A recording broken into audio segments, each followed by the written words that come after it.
Good evening, ladies and gentlemen. Thank you for your patience and interest on this issue. The Security Council has concluded the consultations of the whole on agenda item, the India-Pakistan question, which you know is the historic item on the Council's agenda for over 7 decades on the Jammu and Kashmir dispute. That this issue remains unresolved for more than 70 years is a stark reminder that conflicts may be ignored, but they do not disappear. They deepen. Today, the stakes are higher than ever, with escalating rhetoric, military posturing, and provocative actions threatening not just Pakistan, but regional and global peace.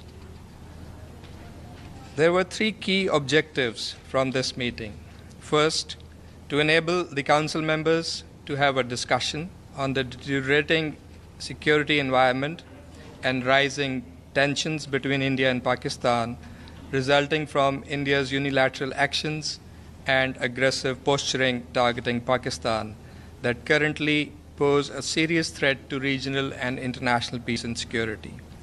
To have an exchange of views on how to address this situation, including avoiding confrontation that could have serious consequences and the need for de-escalation. And third, to recall and bring to the fore the fact that all of this was happening in the larger context, the backdrop of the Jammu and Kashmir dispute, the core issue between India and Pakistan, whose final just and lasting settlement is still awaited in accordance with the relevant resolutions of the Security Council and the wishes of the Kashmiri people, who are waging just struggle against occupation to realize their inalienable right to self-determination. Pakistan believes all these objectives were largely served and achieved by this meeting. We thank Council members for their engagement and their calls for restraint, de-escalation, and dialogue. Several members recognize the imperative of peacefully resolving all issues, including the Jammu and Kashmir dispute, in accordance with the UN resolutions and wishes of the Kashmiri people. There was also a clear sense that regional stability cannot be sustained through unilateralism. It requires principled diplomacy, engagement, and adherence to international law. Pakistan came to the Council with a message of peace, not provocation. But peace does not happen in vacuum. It demands responsibility and respect for the rules that govern our world. Let me highlight some of the key points that we raised. First, we expressed grave concern over India's recent unilateral measures, particularly the illegal actions of 23rd April, military buildup, and inflammatory public statements. These actions, alongside credible intelligence of potential escalation, have dangerously raised tensions.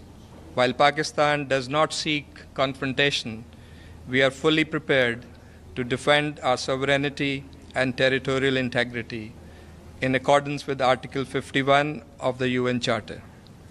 When peace is threatened in a region home to 1/4 of humanity, it becomes a global issue.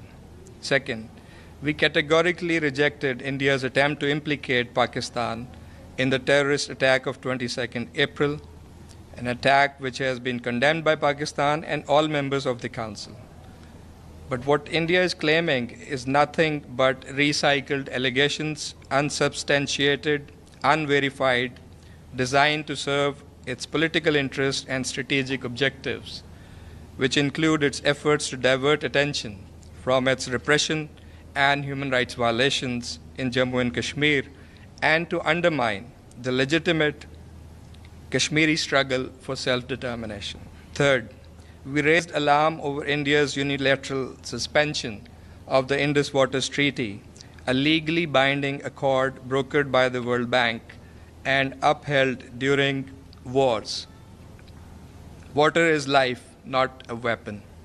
These rivers sustain over 240 million Pakistanis, Any attempt to disrupt their flow constitutes aggression, and allowing such a precedent would endanger every lower riparian state. Fourth, the Council was reminded that the core of the regional instability is the unresolved Jammu and Kashmir dispute.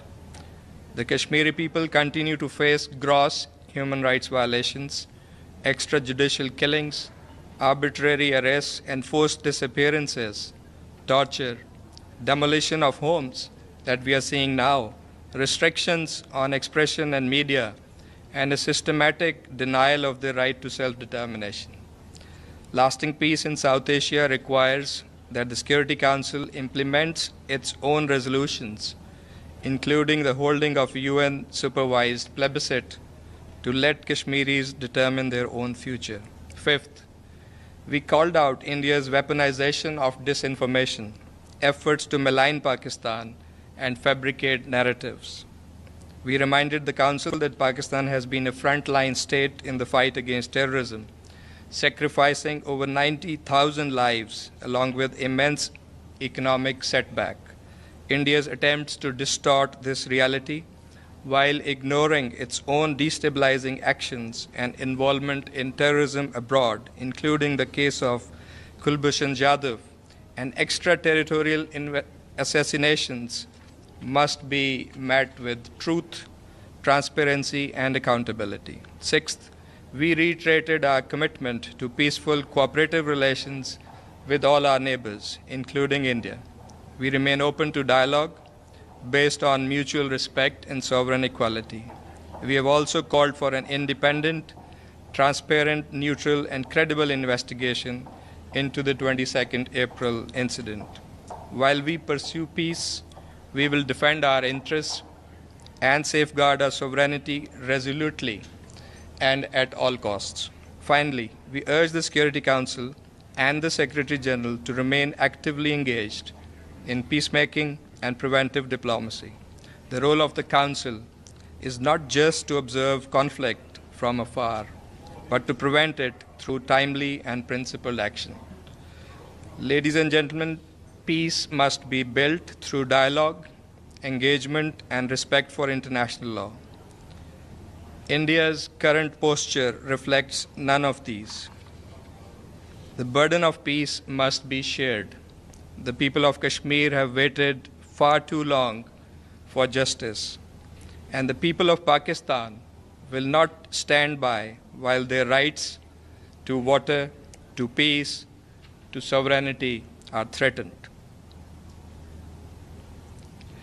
In view of the gravity of the situation, the calls for dialogue, de-escalation, and peaceful resolution of disputes, such as by the Secretary General, and what we also heard from the Council members today, are most pertinent and, in our view, the way forward for lasting peace and stability in the region. I thank you.